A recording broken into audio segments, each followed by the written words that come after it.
My name is Alex Baggert. I'm the Assistant Aquatics Director here at the Marshalltown YMCA, and then I also do personal training as well as coaching next door at CrossFit, and then I do some of our building maintenance as well. So I'm kind of a jack of all trades at this building. So that's why I chose this topic to speak on for sure.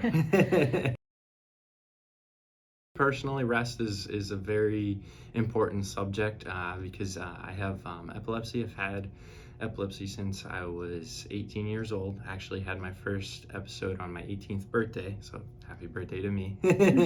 And the biggest thing the doctor has always harped on is the importance of 8 to 10 hours sleep a night, establishing a routine, making sure, a big thing for me is I have these little, our phones are actually pretty great.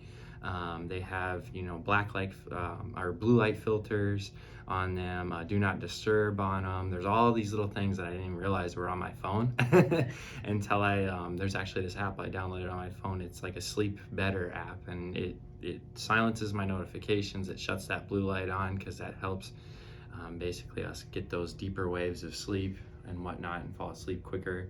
And then just overall, it kind of keeps me, in that good mood. And the biggest thing I think to fall asleep is a routine. So if I'm calming my body down, I'm usually putting my daughter to bed, getting her last bottle of the night. And then she has a red light in her room, so that really puts me out. But I would say the biggest thing is establishing that routine, getting into that routine, and then sticking with that routine. Just like if you're getting in on an exercise routine, having that important sleep routine is probably number one for keeping that rest. Outside of that, I think just in general, whether it's you're working out or you just want to feel better, all the things like, so people are like, oh, I want to lose weight, oh, I want to put on muscle, oh, I want to eat healthier.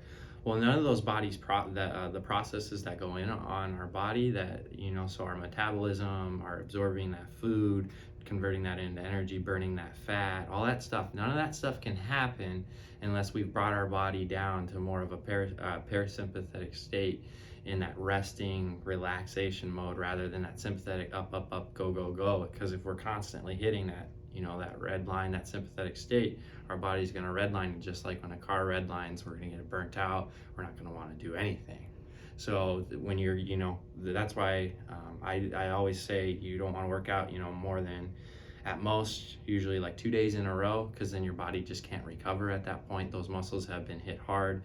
A lot of people that are doing 2 days on, 1 day off, 2 day on, or however they're doing their split. A lot of times they go upper lower, day off, upper lower, so that way they're giving their body enough time to recover, build that muscle, go through those metabolic processes, and then that way they can start fresh and hit it again. But if you're not allowing the time for that slate to kind of be wiped clean, you're just, like I said, you're running into the red, and your body's just like a car. You run into the red too long, you're gonna get burnt out. I think the biggest thing is just finding honestly what works for you. It took me a couple tries. I went through white noise machines, red light, blue light filters, all those different things. And for me, it was just, finding it surprisingly, it was simple. It was a red light, and I have a little fan, and it's just that little bit of white noise and the red light, and that's my consistent routine.